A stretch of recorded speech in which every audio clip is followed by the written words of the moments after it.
তার ওয়াফাত পর্যন্ত, মৃত্যু পর্যন্ত প্রত্যেক বছর তিনি রমজানের শেষ 10 দিন ইতিকাফ করেছেন। এবং আবু হুরায়রা রাদিয়াল্লাহু তাআলা আনহু বর্ণিত আরেকটি হাদিস থেকে আমরা জানতে পারি যে নবী সাল্লাল্লাহু আলাইহি সাল্লাম তার জীবনে প্রত্যেক বছর রমজানের শেষ 10 দিন ইতিকাফ করেছেন। আর জীবনের সর্বশেষ রমজান যেটি ছিল, সেই রমাদানে তিনি 20 দিন ইতিকাফ করেছেন। যে আমলটি প্রিয় নবী সাল্লাল্লাহু আলাইহি সাল্লাম জীবনে কোনো বছর কোনো রমজানে একবারও ছাড়েননি, আমাদের সমাজে বেশিরভাগ মানুষের জীবনে সে আমলটি জীবনে একবারও করা হয়নি। এর চেয়ে বড় দুর্ভাগ্যের বিষয় আর কি হতে পারে?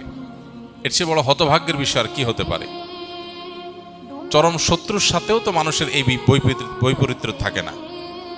এরকম বৈপরীত্য নবী সাল্লাল্লাহু আলাইহি সাল্লামের সাথে আমাদের আচরণগত, আমলগত বৈপরীত্য আমরা সৃষ্টি করে ফেলেছি। এই জন্য আমরা নিয়ত করে নেই, আল্লাহ রাব্বুল আলামিনের কাছে তৌফিক কামনা করি, আমরা ইনশাআল্লাহ রমজানের শেষ 10 দিন ইতিকাফ করব। ইতিকাফ মানেটা কি?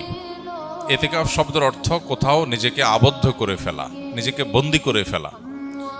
ইতিকাফের মূল কথা হলো রমাদানের এই দিনগুলোতে যখন আমরা ইতিকাফ করব, এই দিনগুলোতে আল্লাহর ঘরে, মসজিদে নিজেকে আটকে ফেলা, আবদ্ধ করে ফেলা। দুনিয়ার মানুষের কাছে মানুষ বিভিন্নভাবে চাইতে পারে।